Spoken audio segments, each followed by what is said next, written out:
Emma. Volume 3. Chapter 15. This letter must make its way to Emma's feelings. She was obliged, in spite of her previous determination to the contrary, to do it all the justice that Mrs. Weston foretold. As soon as she came to her own name, it was irresistible. Every line relating to herself was interesting, and almost every line agreeable, and when this charm ceased, the subject could still maintain itself, by the natural return of her former regard for the writer, and the very strong attraction which any picture of love must have for her at that moment.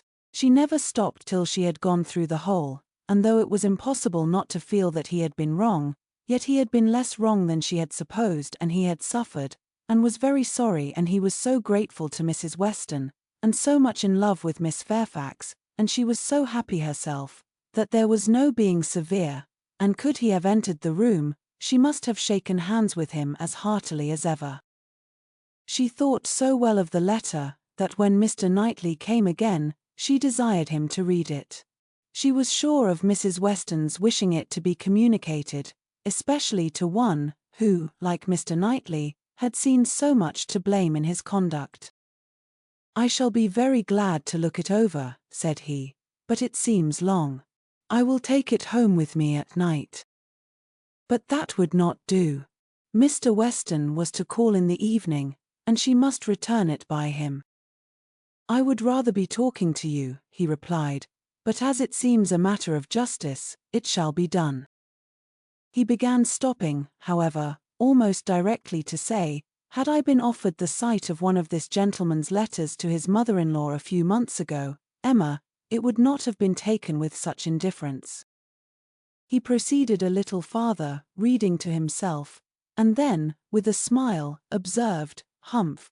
A fine complimentary opening, but it is his way. One man's style must not be the rule of another's. We will not be severe. It will be natural for me," he added shortly afterwards, "to speak my opinion aloud as I read. By doing it, I shall feel that I am near you. It will not be so great a loss of time, but if you dislike it—" "Not at all. I should wish it." Mr. Knightley returned to his reading with greater alacrity. "He trifles here," said he, "as to the temptation. He knows he is wrong, and has nothing rational to urge. Bad. He ought not to have formed the engagement. His father's disposition, he is unjust, however, to his father." Mr. Weston's sanguine temper was a blessing on all his upright and honourable exertions, but Mr. Weston earned every present comfort before he endeavoured to gain it. "Very true, he did not come till Miss Fairfax was here."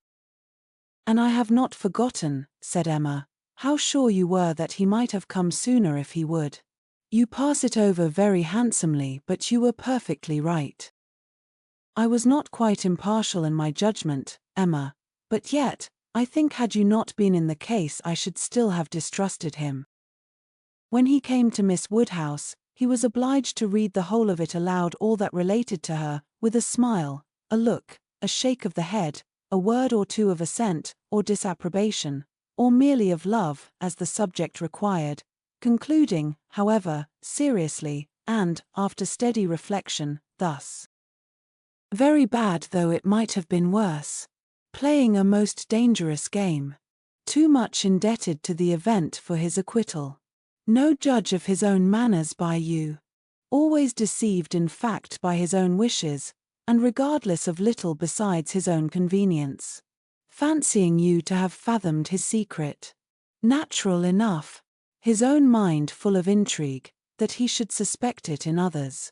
Mystery, finesse, how they pervert the understanding. My Emma, does not everything serve to prove more and more the beauty of truth and sincerity in all our dealings with each other?" Emma agreed to it, and with a blush of sensibility on Harriet's account, which she could not give any sincere explanation of. "You had better go on," said she. He did so, but very soon stopped again to say, "The pianoforte. Ah, that was the act of a very, very young man, one too young to consider whether the inconvenience of it might not very much exceed the pleasure. A boyish scheme, indeed. I cannot comprehend a man's wishing to give a woman any proof of affection which he knows she would rather dispense with, and he did know that she would have prevented the instruments coming if she could. After this, he made some progress without any pause. Frank Churchill's confession of having behaved shamefully was the first thing to call for more than a word in passing. "I perfectly agree with you, sir," was then his remark. "You did behave very shamefully. You never wrote a truer line." And having gone through what immediately followed of the basis of their disagreement, and his persisting to act in direct opposition to Jane Fairfax's sense of right, he made a fuller pause to say, "This is very bad." He had induced her to place herself, for his sake, in a situation of extreme difficulty and uneasiness, and it should have been his first object to prevent her from suffering unnecessarily. She must have had much more to contend with, in carrying on the correspondence, than he could. He should have respected even unreasonable scruples, had there been such, but hers were all reasonable. We must look to her one fault, and remember that she had done a wrong thing in consenting to the engagement, to bear that she should have been in such a state of punishment. Emma knew that he was now getting to the Box Hill party, and grew uncomfortable. Her own behavior had been so very improper. She was deeply ashamed, and a little afraid of his next look. It was all read, however, steadily, attentively, and without the smallest remark, and, excepting one momentary glance at her, instantly withdrawn, in the fear of giving pain. No remembrance of Box Hill seemed to exist. "There is no saying much for the delicacy of our good friends, the Eltons," was his next observation. "His feelings are natural." What? Actually resolved to break with him entirely. She felt the engagement to be a source of repentance and misery to each. She dissolved it. What a view this gives of her sense of his behavior! Well, he must be a most extraordinary. Nay, nay, read on. You will find how very much he suffers. "I hope he does," replied Mr. Knightley coolly, and resuming the letter. "Smallridge. What does this mean? What is all this?" She had engaged to go as governess to Mrs. Smallridge's children, a dear friend of Mrs. Elton's, a neighbour of Maple Grove, and, by the by, I wonder how Mrs. Elton bears the disappointment. Say nothing, my dear Emma, while you oblige me to read not even of Mrs. Elton. Only 1 page more. I shall soon have done. What a letter the man writes! I wish you would read it with a kinder spirit towards him. Well, there is feeling here. He does seem to have suffered in finding her ill. Certainly, I can have no doubt of his being fond of her. Dearer, much dearer than ever. I hope he may long continue to feel all the value of such a reconciliation. He is a very liberal thanker, with his thousands and tens of thousands. Happier than I deserve. Come, he knows himself there. Miss Woodhouse calls me the child of good fortune. Those were Miss Woodhouse's words, were they? And a fine ending, and there is the letter. The child of good fortune, that was your name for him, was it? You do not appear so well satisfied with his letter as I am, but still you must, at least I hope you must, think the better of him for it. I hope it does him some service with you. Yes, certainly it does. He has had great faults, faults of inconsideration and thoughtlessness, and I am very much of his opinion in thinking him likely to be happier than he deserves, but still as he is, beyond a doubt, really attached to Miss Fairfax, and will soon, it may be hoped, have the advantage of being constantly with her, I am very ready to believe his character will improve, and acquire from hers the steadiness and delicacy of principle that it wants. And now, let me talk to you of something else. I have another person's interest at present so much at heart, that I cannot think any longer about Frank Churchill. Ever since I left you this morning, Emma, my mind has been hard at work on one subject. The subject followed. It was in plain, unaffected, gentlemanlike English, such as Mr. Knightley used even to the woman he was in love with, how to be able to ask her to marry him, without attacking the happiness of her father. Emma's answer was ready at the first word. While her dear father lived, any change of condition must be impossible for her. She could never quit him. Part only of this answer, however, was admitted. The impossibility of her quitting her father, Mr. Knightley felt as strongly as herself, but the inadmissibility of any other change he could not agree to. He had been thinking it over most deeply, most intently. He had at first hoped to induce Mr. Woodhouse to remove with her to Donwell. He had wanted to believe it feasible, but his knowledge of Mr. Woodhouse would not suffer him to deceive himself long, and now he confessed his persuasion that such a transplantation would be a risk of her father's comfort, perhaps even of his life, which must not be hazarded. Mr. Woodhouse taken from Hartfield. No, he felt that it ought not to be attempted. But the plan which had arisen on the sacrifice of this, he trusted his dearest Emma would not find in any respect objectionable.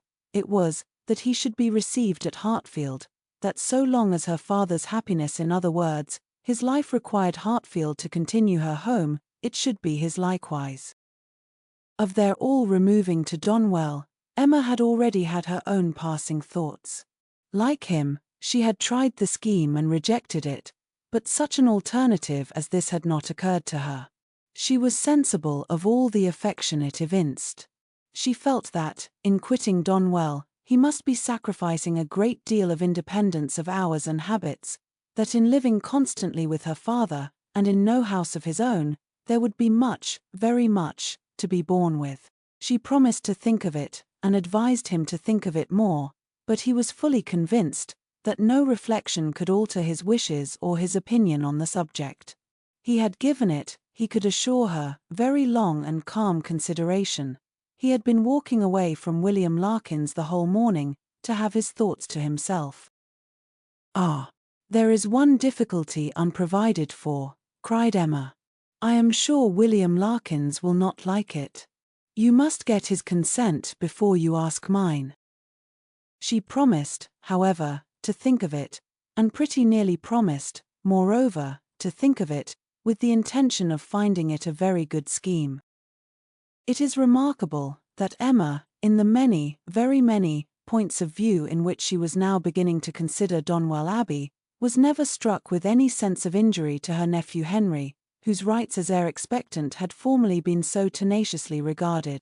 Think she must of the possible difference to the poor little boy, and yet she only gave herself a saucy conscious smile about it, and found amusement in detecting the real cause of that violent dislike of Mr. Knightley's marrying Jane Fairfax, or anybody else, which at the time she had wholly imputed to the amiable solicitude of the sister and the aunt.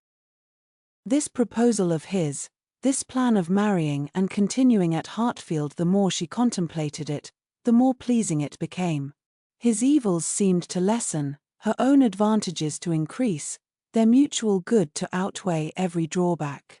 Such a companion for herself in the periods of anxiety and cheerlessness before her, such a partner in all those duties and cares to which time must be giving increase of melancholy. She would have been too happy but for poor Harriet, but every blessing of her own seemed to involve and advance the sufferings of her friend, who must now be even excluded from Hartfield. The delightful family party which Emma was securing for herself, poor Harriet must, in mere charitable caution, be kept at a distance from. She would be a loser in every way. Emma could not deplore her future absence as any deduction from her own enjoyment. In such a party, Harriet would be rather a dead weight than otherwise, but for the poor girl herself, it seemed a peculiarly cruel necessity that was to be placing her in such a state of unmerited punishment. In time, of course, Mr. Knightley would be forgotten, that is, supplanted, but this could not be expected to happen very early.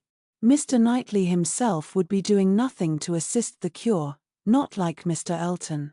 Mr. Knightley, always so kind, so feeling, so truly considerate for everybody, would never deserve to be less worshipped than now, and it really was too much to hope even of Harriet, that she could be in love with more than 3 men in 1 year.